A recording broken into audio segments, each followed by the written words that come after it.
आज जैसा कि आपने सुना है कि हमारा बुनियादी मकसद यही है अवामी डेवलपमेंट फ़ोरम का कि हम हर जगह राजौरी पुंछ में बहुत सारे हमारे मेंबर हजरात हैं।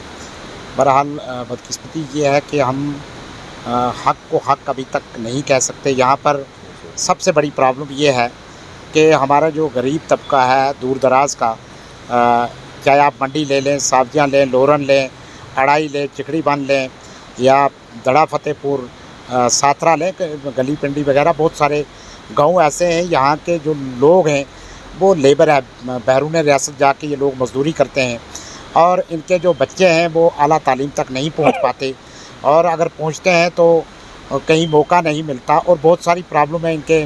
जैसे यहाँ पे बीपीएल कार्ड जो है वो कई लोगों के कार्ड दिए गए हैं। यहाँ पर बिजली का जो निज़ाम है वो बिल्कुल ख़राब है और लोगों को बिल जो है वो ज़्यादा आ रहे हैं।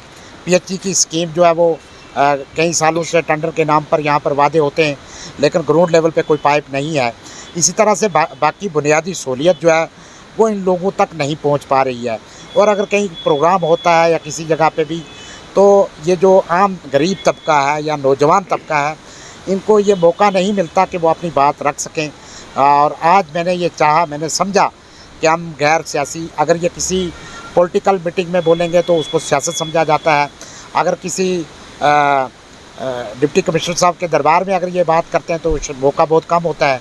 तो मैंने ये समझा कि उन लोगों की बात सुनकर मैं एक ब्रिज का काम जिस तरह करते आया हूँ इस तरह हमारे जो मेंबर हजरात हैं हम सब मिलकर जो है वो आगे भी इनकी आवाज़ को आगे तक पहुँचाएँ। इनकी जो बेसिक प्रॉब्लम आ रही है, आप देखेंगे कि 2 साल से मंजूर शुदा डिग्री कॉलेज मंडी में अभी तक उसकी बिल्डिंग नहीं तैयार हो रही है। आखिरकार हमारे वो लोग कहाँ हैं जो हमारे नुमाइंदे हैं? मेरा एक सवाल है, मैं ये नहीं कि उनके ऊपर कोई इल्ज़ाम तराशी कर रहा हूँ, लेकिन मैं ये समझता हूँ कि क्यों नहीं इस मंडी को अगर डिग्री कॉलेज खुशकिस्मती से मिला तो उसकी बिल्डिंग में ताख़ीर क्यों? कब तक ये बनेगा? मैंने डिप्टी कमिश्नर पुंछ से हाल ही में बात की है और इंशाल्लाह उस बिल्डिंग का काम शुरू कराने में हमारी जो टीम है हम अपना रोल जो है वो अदा करेंगे। इसके साथ साथ जो गरीब लोगों को परेशानी आ रही है, जैसे कहीं पर राशन कार्ड किसी का काट के किसी के नाम पे किया जा रहा है, कहीं बिजली का बिल जो है वो ज़्यादा आ रहा है, हमारा महकमा बिजली जो है वो इन लोगों की टीन की छतें जो देखकर इनको बिल ज़्यादा भेजती है। तो मैं समझता हूँ कि इनकी गुर्बत को देखकर इनको जो पहले बिल आता था उसी बिल के मुताबिक इनको जो बिल आना चाहिए। इसके साथ साथ यहाँ के लोग जो हैं वो परेशान हाल हैं। महकमा पीएचई से आज तक कोई भी पाइप जो है वो इस गाँव में, इन इलाकों में जो है वो नहीं लगी और लोग बड़े परेशान हैं।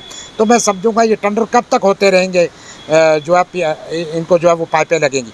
बहुत सारी प्रॉब्लम है, टेलीविज़न का प्रॉब्लम है। जो लोग टेलीविज़न हैं कई जगहों पे जो है वो टैंक बनाए गए लोगों की ज़मीन में, लेकिन वो उनको मुलाजिम नहीं लगाया गया। तो इस तरह से मैं समझता हूँ कि आने वाले वक्त में हम पूरे लोगों के बात को लेकर आइंदा आने वाले वक्त में जो हम जदोजहद करें ताकि इन लोगों में सही मानों में खिदमत हो सके। फरीद साहब, जैसे कि आज आपने ये इशू बिल्कुल यहाँ पे इस मीटिंग में भी रखा है। हम ये चाहते हैं कि जब आपने इलेक्शन करवा दिए, जब आपने जगह जगह पे ये पब्लिक दरबार हो रहे हैं और यहाँ पे 100-200 लोग जो है इकट्ठा हो रहे हैं, तो मैं समझता हूँ जब हमारी सैरगाहें खुल गई हैं तो आखिर स्कूलों में तो कोरोना वायरस नहीं होना चाहिए। तो मैं इंतज़ामिया से और आज ही मैं जाकर कल इंशाल्लाह अपनी पूरी टीम को डिप्टी कमिश्नर पुंछ से मिलकर बेशक वो कुछ गाइडलाइन जारी करें, लेकिन स्कूलों को खोलने की ज़रूरत है। 2 साल में जो हमारे गरीब बच्चों का नुकसान हुआ है इसको भरपा करना बहुत मुश्किल हो गया, क्योंकि आज के इस दौर में तालीम के बिना कोई चारा नहीं है। आज निज़ाम जो है बहुत, इस वक्त एजुकेशन सिस्टम जो है वो बहुत ख़राब हो गया है। हमारे बच्चे जो हैं परेशान हाल हैं। तो मैं समझता हूँ कि क्या हमारे बच्चों को सेंट्रल गवर्नमेंट मज़दूर बनाना चाहती है, परेशान करना चाहती है? क्यों नहीं है ऐसी पॉलिसी? आप देखेंगे सेंट्रल गवर्नमेंट की कोई भी पॉलिसी, ऑनरेबल लेफ्टिनेंट गवर्नर साहब की कोई भी पॉलिसी हमारे मज़दूर तबका के लिए, हमारे नौजवान तबका के लिए नहीं है।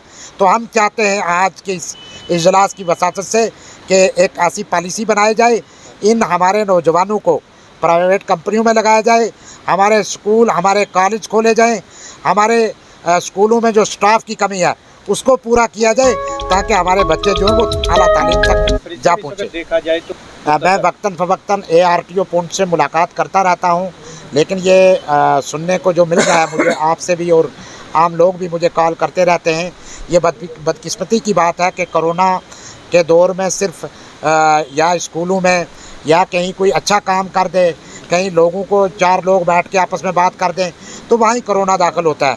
तो मैं ये समझता हूँ कि ये गाइडलाइन जो है वो हर जगह जारी की जाए और जो लोग परेशान हाल हैं, अब यहाँ से अड़ाई, यहाँ से लोरन, ये किराया जो है फ़िक्स किया जाए और इसके लिए भी इंशाल्लाह हमारी टीम मिलेगी। अगर इन तमाम मसाइल पर हमारी इंतज़ामिया तवज्जो नहीं देती है, जो हमारे लोगों ने उठाए वक्तन फ़वक्तन हल नहीं करती है, तो हम पुरअमन प्रोटेस्ट करने का भी हक रखते हैं। फरीद साहब ये जो आपने देखें, आप खुद देख रहे हैं कि इस वक्त लोगों ने इजलास में भी बहुत सारी बातें की, लोगों ने बहुत सारे यहाँ पर PMAY की बात की, यहाँ कमीशन के नाम पर रिश्वत की बात की गई, बहुत सारी प्रॉब्लम्स हैं लोगों को। आम एक आदमी जो है वो नहीं बोल पाता कहीं, तो कहने का मकसद यह है कि ये लोगों के एक दिल की बात थी। तो मैं ये समझूंगा कि हमारी DDC BDC साहिबान जो है, जिनको लोगों ने यहाँ से नुमाइंदा बनाकर भेजा है, ये कुछ सियासी बात नहीं है हम सवाल करना। मैं ये समझूंगा कि वो लोग इन लोगों की सही तर्जमानी करें और इन लोगों के सही माने में काम करें। यही लोगों की दिक्कतें हैं, यही परेशानी है। हम किस चीज़ को लेकर चल रहे हैं, हमारा इजलास करने का भी यही मकसद था कि लोगों की बात सुनी जाए और उसको आला हुकाम तक पहुँचाया जाए, ताकि ये लोग जो है वो परेशान ना हो, सफ़र ना हो और लोगों की मुश्किलात में आसानी आए। ये हमारा मकसद। देखें, हमारे फोरम के पास आपको खुद ही पता है कि हमारे यहाँ पर इजलास किया और मेरे ही दोस्तों ने यहाँ पे कुर्सियाँ लगाई और बात की। तो हमारी फोरम का सिर्फ ये मिशन रहेगा कि जो ऑफिसर अच्छा होगा उसकी हम तारीफ़ करेंगे, उसको अप्रिशिएट करेंगे। जिस ऑफिसर ने हमारे किसी गरीब के साथ, किसी मजलूम के साथ, किसी नौजवान के साथ, किसी माजूर के साथ नाइंसाफ़ी की, उसके ख़िलाफ़ हम रोडों पे भी उतर सकेंगे और उसके ख़िलाफ़ हम एहतजाज भी करेंगे। ये हमारा जमहूरी हक़ है। और अच्छे ऑफिसर को अप्रिशिएट करना और जो आवाम का दुश्मन होगा उसके ख़िलाफ़ इंशाल्लाह हम लड़ेंगे, जहाँ तक भी हमें जाना पड़ेगा। मेरा ना कोई पहले मकसद था कोई सियासत करना, ना आज है ना आइंदा रहेगा। मेरे काफ़ी सारे दोस्त हैं, हाल ही में इलेक्शन DDC के हुए, सरपंचों के हुए। एक भी शख्स ये किसी इलाके में जाके नहीं बता सकता कि फ़रीद ने किसी जगह पे जाकर कहीं कहा हो, कहीं इजलास में कि आप इसको वोट दो और इसको ना दो। ये लोगों की अपनी मर्ज़ी है, लेकिन मैं ये ज़रूर समझूंगा कि आइंदा आने वाले वक्त में वो लोग काम करें, जो काम करेगा लोग उसी को वोट देंगे।